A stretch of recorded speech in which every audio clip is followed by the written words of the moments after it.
Step-by-step guide to perform side leg raises. 1. Stand tall, feet hip-width apart. 2. Engage your core and maintain an upright posture.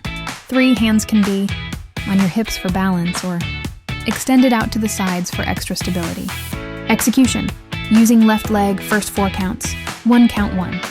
Shift your weight slightly onto your right leg. Lift your left leg diagonally forward, about 45 degrees between front and side, keeping it straight and controlled. Toes should point slightly upward. Don't lean backward. Keep your torso upright. 2. Lower your left leg gently back to the floor. 3. Repeat the diagonal raise again. 4. Lower again with control. Switch to right leg. Next 4 counts. Tips for proper form. Don't swing the leg. Keep it controlled. Maintain neutral spine. Don't lean back. Engage your core to stabilize your balance. Go for range of motion you can control. Height isn't the goal. Muscles worked. Hip abductors, Gluteus Medius, Minimus, Quadriceps, obliques and core stabilizers, Tensor, Fasciae, Latae. Please check my next video.